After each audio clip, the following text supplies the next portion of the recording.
Patrick Nolan. The deadliest day for U.S. service members in Afghanistan in over a decade following suicide bombings in Kabul was today. Fox 4's Titilayo Okua spoke with the professor of political studies at Florida Gulf Coast University about the latest casualties in that country. Titi? The United States is mourning 13 U.S. service members and at least 60 Afghans killed after a series of explosions near Kabul airport this morning. The airport has become the only way out of Afghanistan since the Taliban assumed control of Kabul. Earlier this evening, President Joe Biden addressed families impacted by today's tragedy, saying his heart aches for you. We will not be deterred by terrorists. We will not let them stop our mission. We will continue the evacuation. I've also ordered my commanders to develop operational plans to strike ISIS-K assets, leadership, and facilities.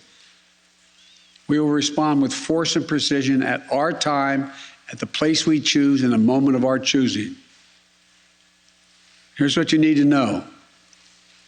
These ISIS terrorists will not win. We will rescue the Americans who are there.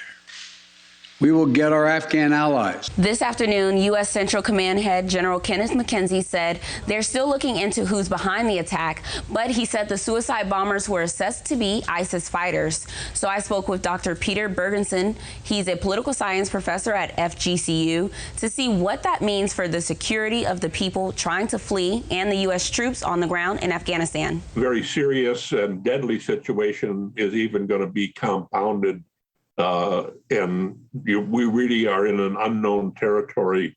The American troops are setting ducks. Unfortunately, the Afghan people are collateral damage. It is really an issue that is extremely delicate, difficult, and we'll have to wait and see.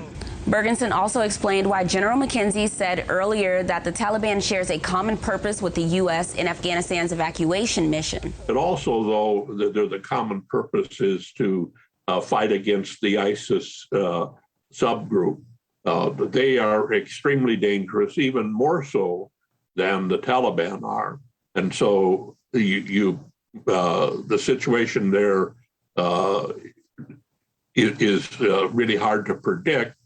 And the common interest is twofold: get the Americans out, and second, to fight the ISIS insurrection. General McKenzie says this attack will not deter the United States from evacuating troops in Afghanistan, and that the U.S. would, quote, go after those responsible. He does believe there will be more attacks in the future, which they are focused on preventing. In the newsroom, Titilayo Okua.